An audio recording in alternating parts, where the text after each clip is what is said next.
I'm going to talk through the Commander 2018 Saheeli deck. It's a blue-red artifacts deck. So off the top, Saheeli has a +1. That's a little on the weak side. It's a 4/4. Comes in with loyalty 4. So if you plus it, you're going to have that 1/1 servo token to protect it. I don't think that's great. I don't see that as a really good +1. I don't know. I would have rather have seen, I don't know, I'm just saying, a +2 that kicked out a 1/1 or a +1 that kicked out like a 2/2 Drake or something else. So we'll see how that goes. If you're facing Tramplers, Saheeli's going to be pretty weak. Let me see if yeah. So I talked about the +1 in detail, but I'm going to talk about the so-called ultimate, the -7 first. It's pretty good for each artifact you control. You basically copy it and you swing with them, and then you exile them at the end of the turn. That's pretty good. I mean, you could even have this deck be modified to have a few fling effects, and then you can make like a really wild ultimate. But it does not read amazing because you still have to have artifacts that you control. Some of the ultimates that we know are really, really good, like Jace the Mind Sculptors and other ultimates, really put your opponent or opponents in a serious bind, and this one may not do that. So I'm not so sure about the ultimate. I like the +1 a lot, and this is why I want to talk about it here by itself. Focus on it. So the next spell you cast this turn costs 1 less to cast for each artifact you control as you cast it. So you're going to have two competing requirements to get this +1 to be really good. You need to control a bunch of artifacts, which means that you're really going low on the curve to control as many artifacts as possible. Sorry, or you have spells that kick out artifacts or artifacts that kick out artifacts, tokens, for example, artifact tokens. But then you also want to use that benefit to cast big critters, big artifact creatures, or big spells. See, it says spell, so it doesn't have to be an artifact. It can be a creature, it can be omniscience, or however it's pronounced. It can be anything, pretty much.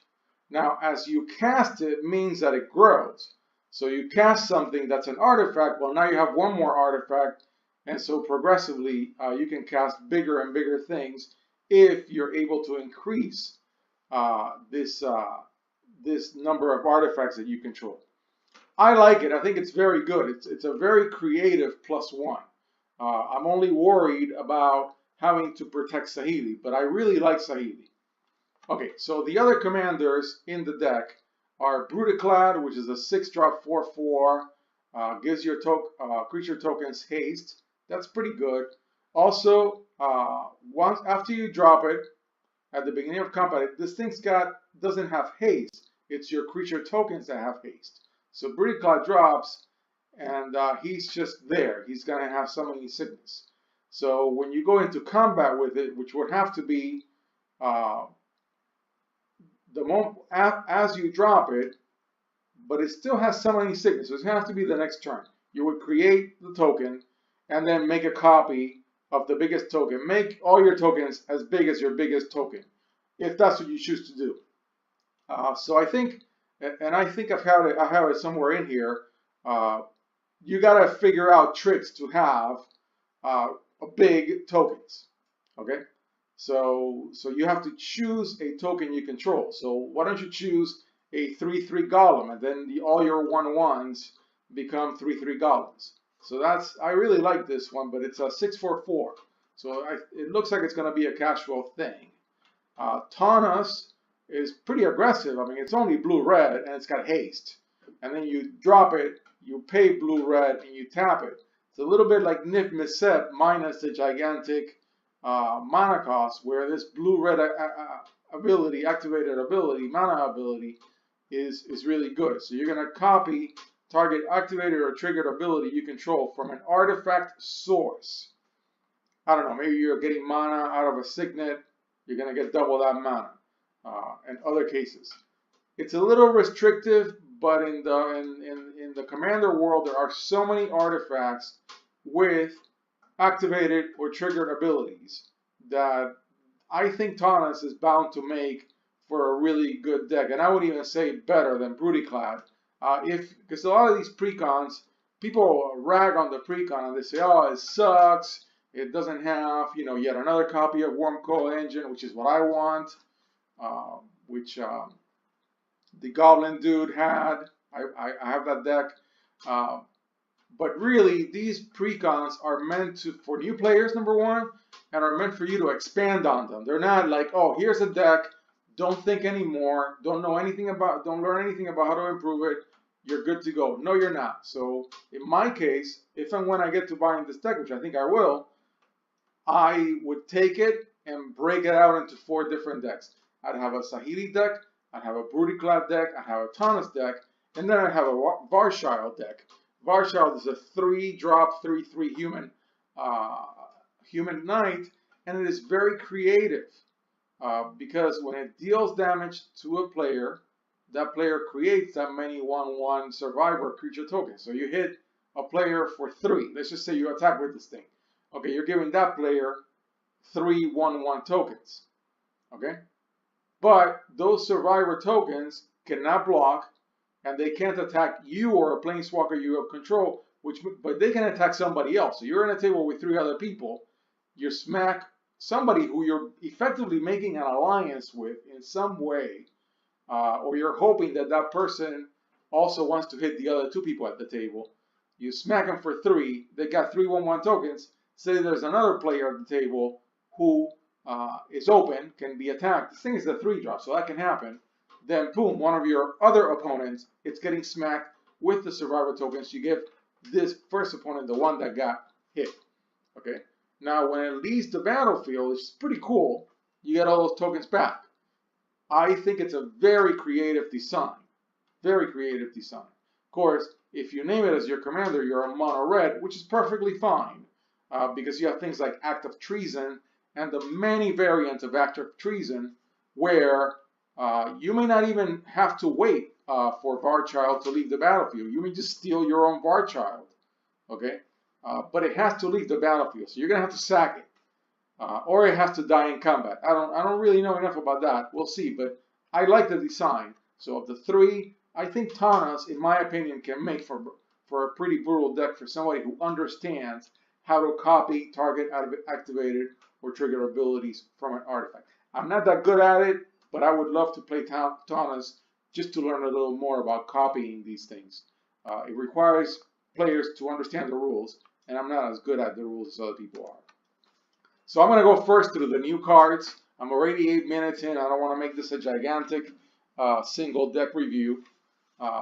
This is your 1-drop. The Foundry is really great. It's a lot like Trading Post. It's got a bunch of different things that you can do. So for 3, you can untap it. That's nice, because then you get to do something with it again. I mean, imagine you have 9 mana, you can untap it 3 times. For 2, you can tap it, create a 1/1 token. That's really good. Remember, you're trying to create a bunch of army of tokens, and if you drop Bruticlad, you got an army of 1/1 tokens. So that's pretty good.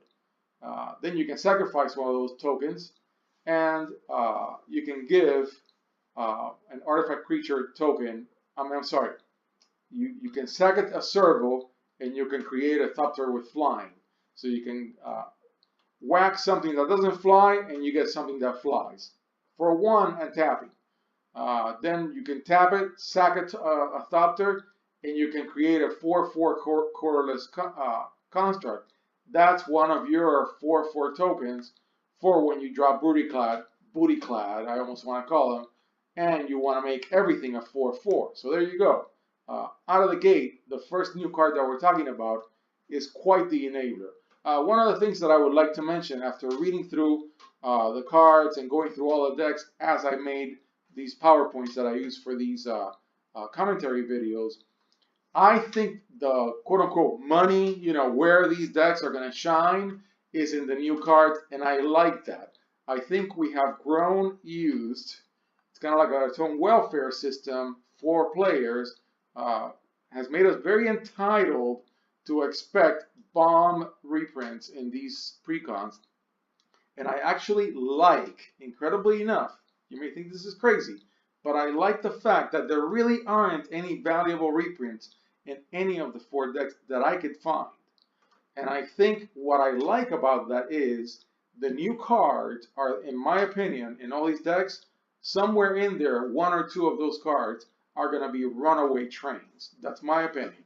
Enchanter's Bane is a 2-drop enchantment, and at the beginning of your end step, target enchantment deals damage equal to its converted mana cost to its controller unless that player sacrifices it.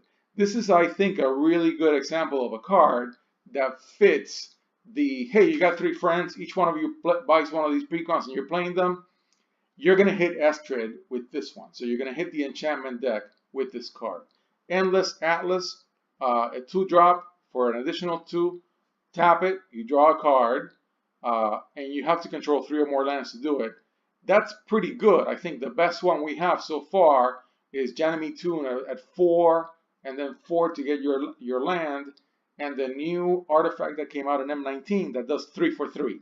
So this is 2 for 2. It's fantastic. And you're going to control 3 lands. That's not difficult. It's not a big hoop to jump through. I really like Endless Atlas. Loyal Apprentice, 2-drop haste. It's got the Lieutenant ability, which I think is new to Magic and, of course, new to Commander. At the beginning of combat on your turn, if you control your commander, create a 1/1 Thopter with flying. It gains haste until end of turn. You don't have to sack it. It loses haste, but you keep it. That's pretty good. More for your army of tokens. And this thing is a 2-drop. So, again, like I was saying before, I think the new cards in these decks are the ones to really pay attention to. Loyal Drake, 3-drop, 2/2, flyer, lieutenant. If you control your commander, draw a card. That's really great. I mean, this thing is giving you a free card every turn if you drop your commander. And Saheeli is not a big caster. It's a 4-drop. So you're going to be able, I mean, this is not one of these 6-drops like Niv Mizzet, which I love, but it's still a 6-drop. Saheeli's Directive, X and 3 red mana, has Improvise. And Improvise is fantastic in an artifact deck, because you're going to have a ton of artifacts, and each one of those effectively becomes a land, a colorless land for you. Reveal the top X cards of your library. Put any number of artifact cards to convert a mana cost X or less onto the battlefield. Okay, onto the battlefield. And then the other ones you dump in your graveyard. I'm not sure I like the graveyard bit, because you're not on green-black, you're not on black, you don't have all these tricks to recover things from your graveyard. So I'm not so sure that that's good, and that means you really have to get lucky, and maybe you just drop a bunch of lands on your graveyard. So let's just go through the numbers. So say X equals 3. It took you 6 mana, okay, and you're going to reveal 3 cards, and then anything in there that's an artifact with CMC, converted mana cost, 3 or less, you drop on the battlefield. Alright, so you got 3 cards, you have 99 cards. Say out of those 99 cards, I don't know what the number is for the precon, but say you modify this deck and you get it all the way to like 20 artifacts. So you have a 20% chance out of 3. You're not going to hit an artifact that often, so you're probably going to have to go to something like 5. X equals 5, which is 8. Yeah, I don't know. I think it's a big hoop to do X and 3 red. Then the Nabber is a 3/3/2, and when an opponent taps an artifact for mana, gain control of that artifact until end of your next turn. That's nice. You're basically stealing mana rocks. It's a creature, 3/3/2. You don't even have to attack with it. Somebody's going to have to target remove it. But I know in my case, I would play the Nabber and not do anything with him, and just leave that little beautiful goblin on the board to give me my opponent's mana rocks to play with. So that's pretty good. The Humiliator is a 4/3/4 with Metalcraft, which is an ability from the Scars of Mirrodam block.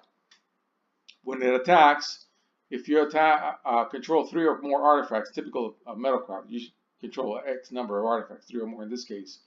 Creatures your opponents control lose all abilities and have base power and toughness 1/1 until end of turn.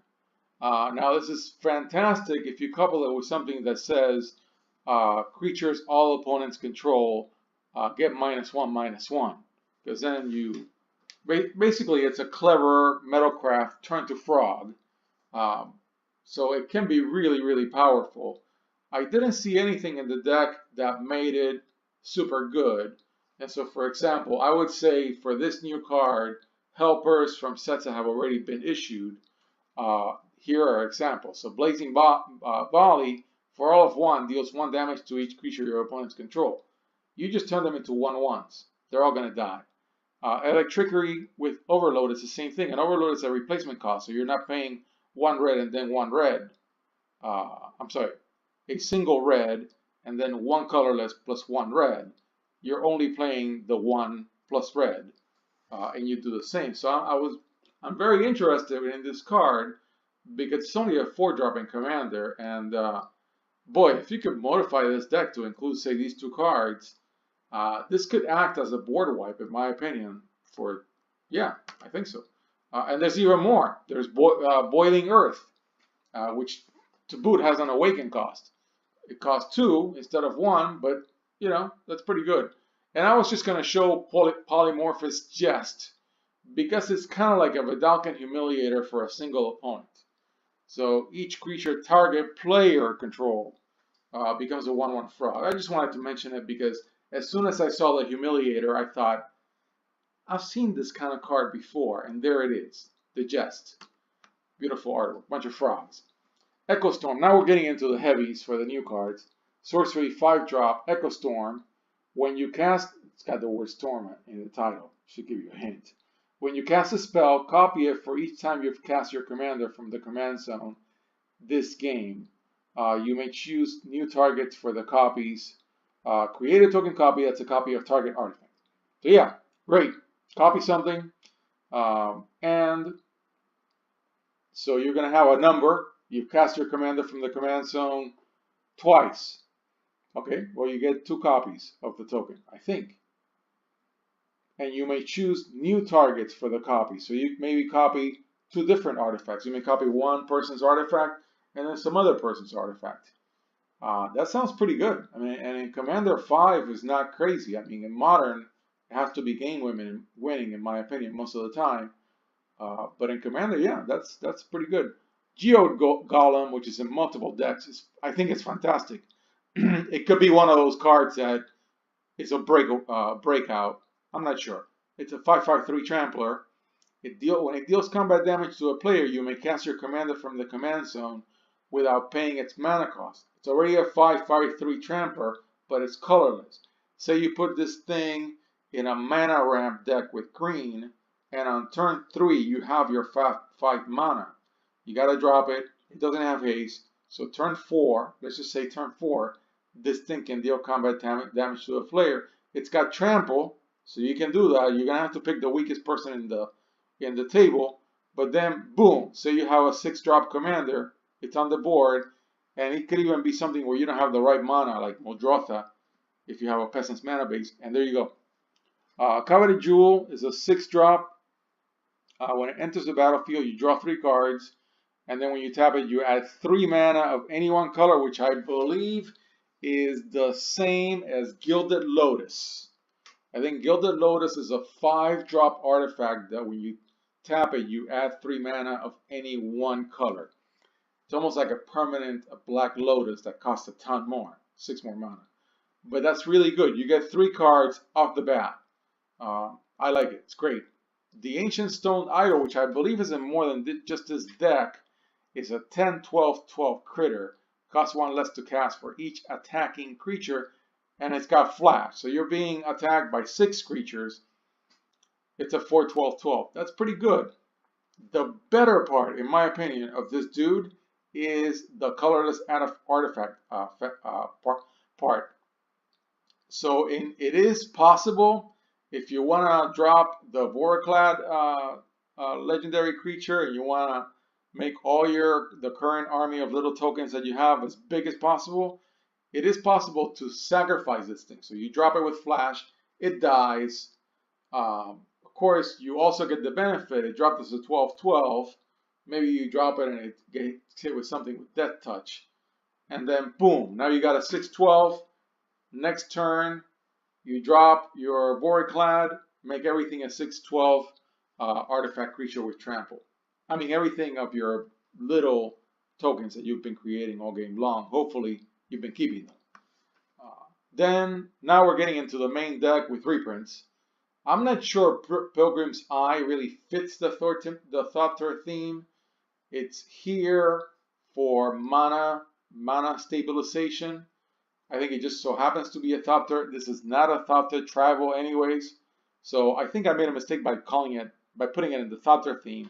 The other three cards are from, I believe, Origins, I'm going to say. One of the last core sets before M19 had a Thopter theme, and all these three cards were in it. The Enchantment, the Rogue, and the Engineer. And they're all Thopter critters. They were very casual when they were in Standard. They were not power crew at all. Here they are, you know. So they all create tokens, and they have little things. Like, for example, the Engineer gives your artifact creatures haste. And then the Rogue, tap 2 untapped artifacts you control, and target creature cannot be blocked this turn. That's pretty good. And the Thopter network is there to make you Thopters. It's a 4-drop. That's fine. It's relatively low in the curve for a commander deck. And then this is where you start dropping your big critters, and they're all artifacts, and they're all out of, hopefully, out of Saheeli's +1. So you've been able to make a bunch of 1/1s. Now you got 4 or 5 of them. You can start dropping these dudes one after the other. Darksteel Juggernaut, it's not as good as it reads, and I've played it a lot. I like it because when you read it, you're like, oh wow, if I control 20 artifacts, it's a 5-20-20, but you ain't. And it's a lot like the other Juggernaut, the limited edition Alpha Juggernaut. It attacks each turn available. Fine. Of course, you know, reprint hogs like me would have loved Worm Coil Engine in its stead. Then the Crawler, another one of these XX critters. So it's the number of cards in your hand. I don't know about you. In my case, I hate this effect. Maybe Kefnet is the only card that I've ever played where I liked the effect. Everything else that I've ever played, when I read number of, a Voice of Resurgence. Everything else reminds me of all these cards in Saviors of Kamigawa that are all dependent on how many cards you have in your hand. Not a fan. It's here. It's even a rare. Maybe it's good. It's just my bias. If you draw a bunch of cards, each opponent loses 1 life. That's pretty good. That's actually better than anything else on it, in my opinion. That's just me. I want to have cards so I can play them, not so I can have them in my hand, except when I have Kefnet on the board. That's about the only time. And Voice of Resurgence. Duplicant, 6/4 with imprint. You may exile another target non-token creature when it enters the battlefield. Okay, it's not something you control. It can be somebody else's non-token creature. And then Duplicant gets, of course, the power, toughness, creature types of the last creature card exile with Duplicant. So that means that you can flicker Duplicant, then it enters the battlefield again, and then you exile something else. So this is kind of like one of these white, like the Oblivion Ring, where you're gonna cast it and something's gonna go under it, and that is what you're temporarily exiling. So because it's as long as the card is exiled with Duplicant. And then whatever the last thing was that you exiled with it, then you copy it.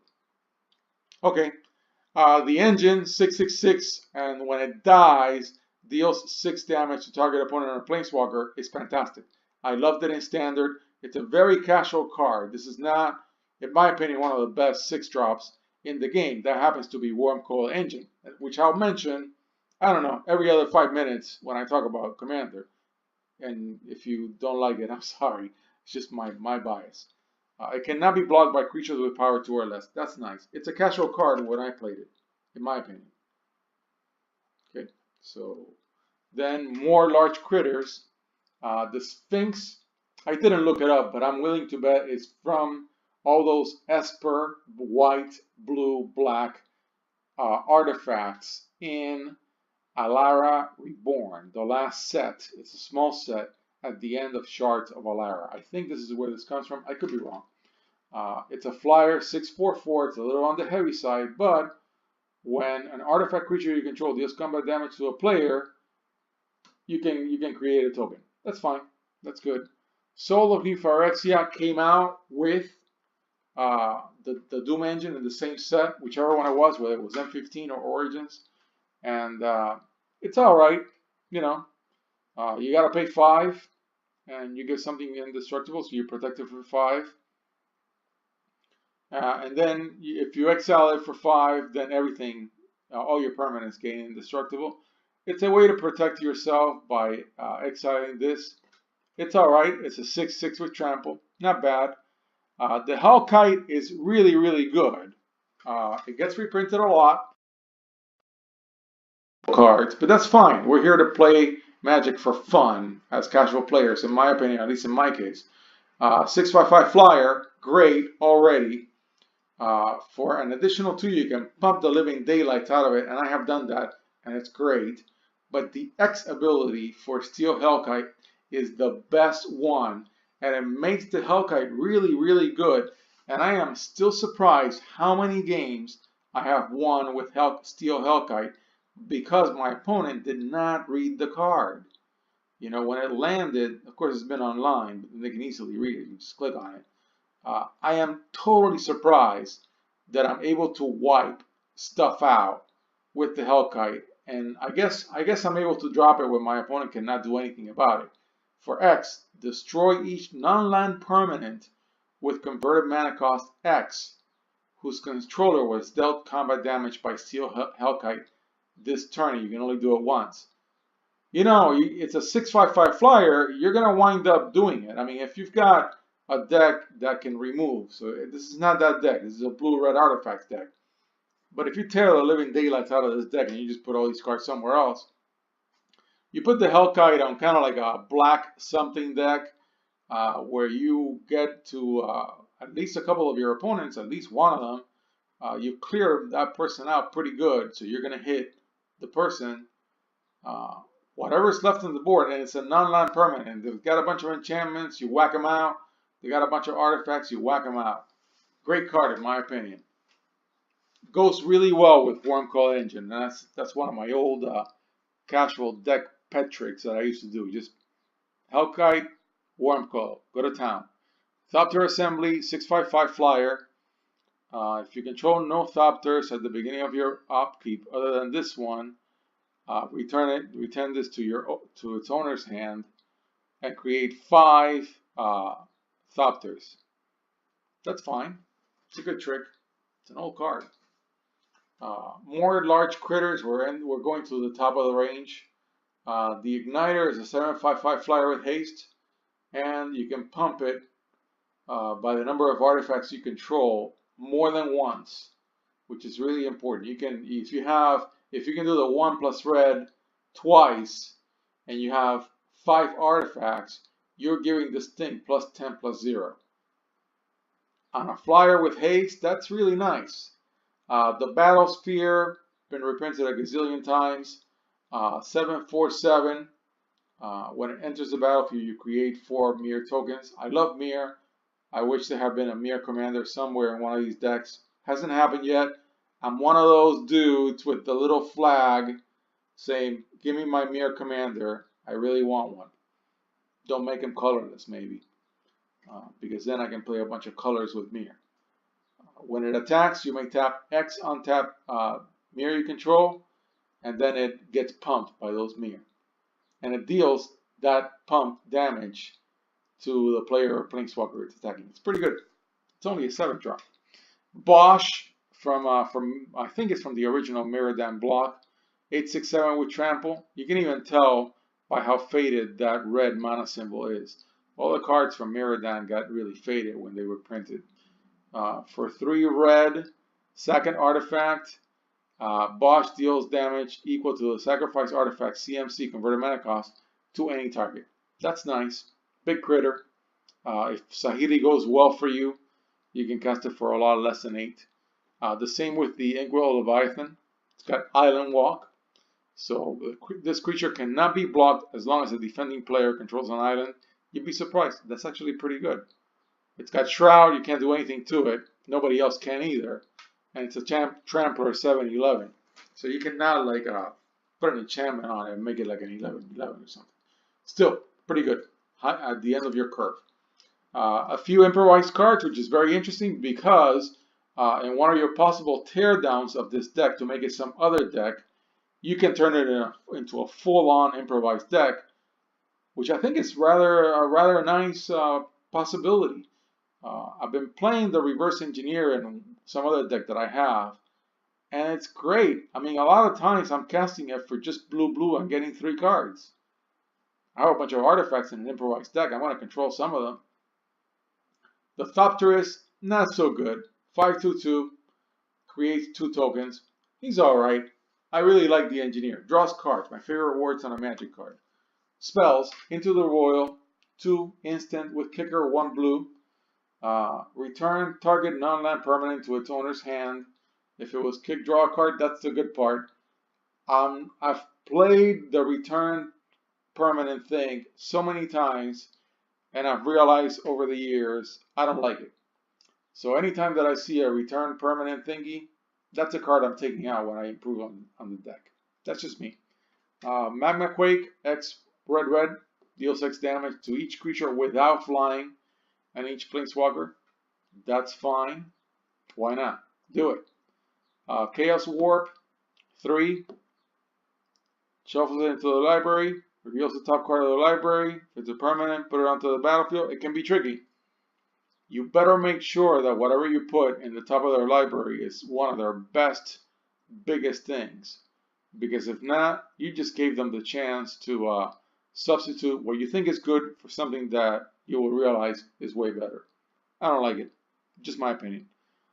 Thirst for Knowledge. Yeah, why not? Draw 3 cards. You're going to control an artifact, so you don't discard anything. Yeah, you're going to discard. Well, actually, you have to discard an artifact. Yeah, you control artifacts. You discard an artifact, draw 3 cards for 3. Instant speed. Great. Let's do it.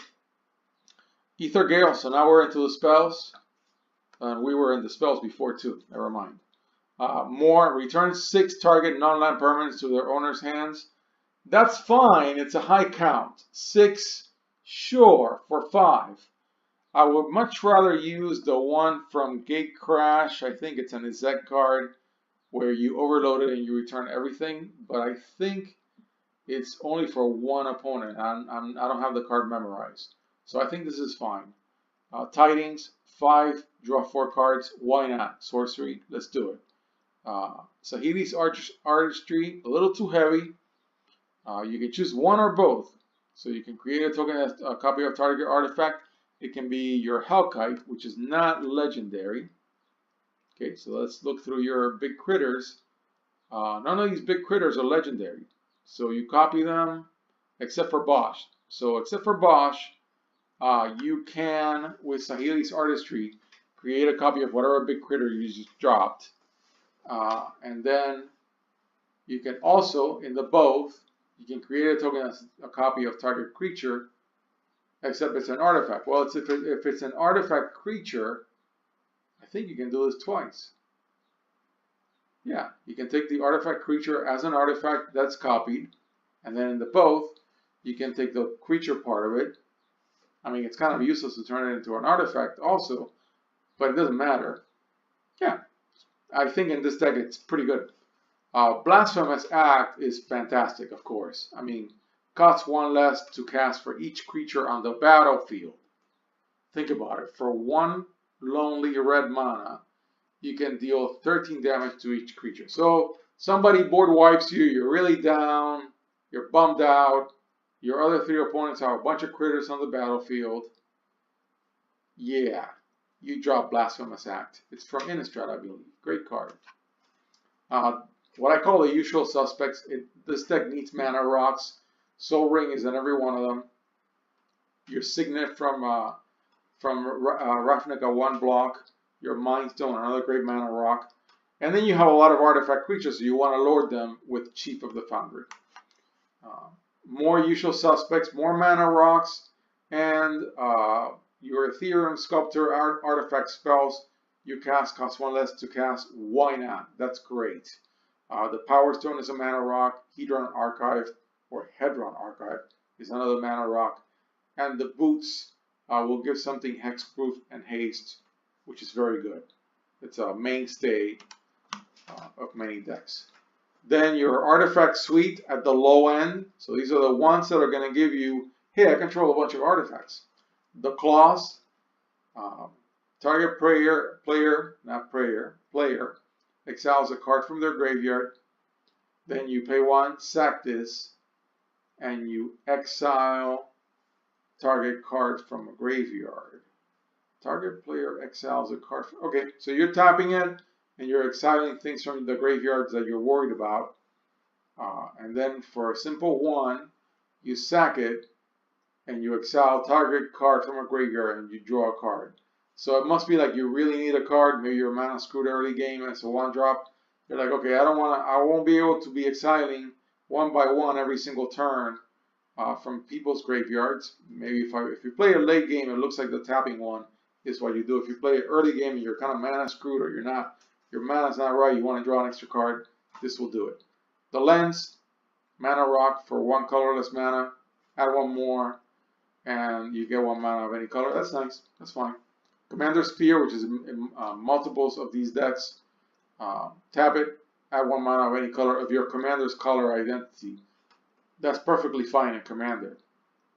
It's an AZ Signet, anyway, but when you sack it, you draw a card. So it's more like an AZ Cluestone. But anyways. Magnifying Glass, add 1 colorless. 4, tap it, investigate. That's really good.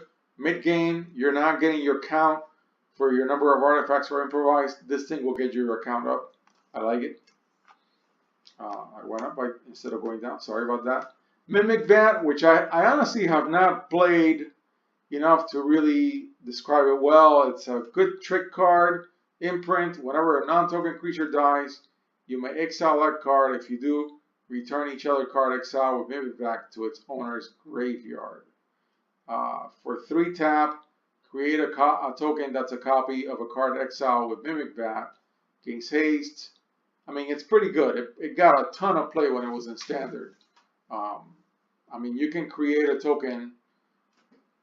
There's no converted mana cost restriction on the card you exiled with Mimic Vat. It only needs to be a non-token creature and it needs to die. So I think Mimic Vat in this deck, or pretty much any deck, it's actually really, really good. Yeah, I think it's really, really good. It was very good in Standard as well. The Obelisk, add colorless, pay 7, tap it, sack it, destroy target permanent, anything, including a land. But you need 10 mana to set it up. Yeah, you're down. Somebody's got some gigantic, terrible critter that's really bugging the whole table. Drop this, late game. You're almost losing, and that permanence was going to take you out. Yeah, why not? Vessel of Endless Rest, which has an artwork that reminds me of Altar of Dementia. Yeah, it's a 3-drop. When it enters the battlefield, put target card from a graveyard on the bottom of its owner's library. Really good to stop a reanimation trick. Really good to stop some graveyard recursion that is annoying the living daylights out of you or the table. You and the table. And then when you tap it, you get a mana of any color. That's pretty good. The Portal, I seem to remember it's from Scars of Mirrodin block. It's got imprint. Of course, it comes from there. That's when that ability came out. When it enters the battlefield, you may exile an artifact card from your hand. For X, create a token that's a copy of the exile card. X is the converted mana cost of that card. So you play it for 4. When it enters, you may you may not do anything. Say, I mean, if you drop this for 4, you don't do anything. It's dead on the battlefield. You just control another artifact. So you better do something with it besides just dropping it and being dead on the battlefield.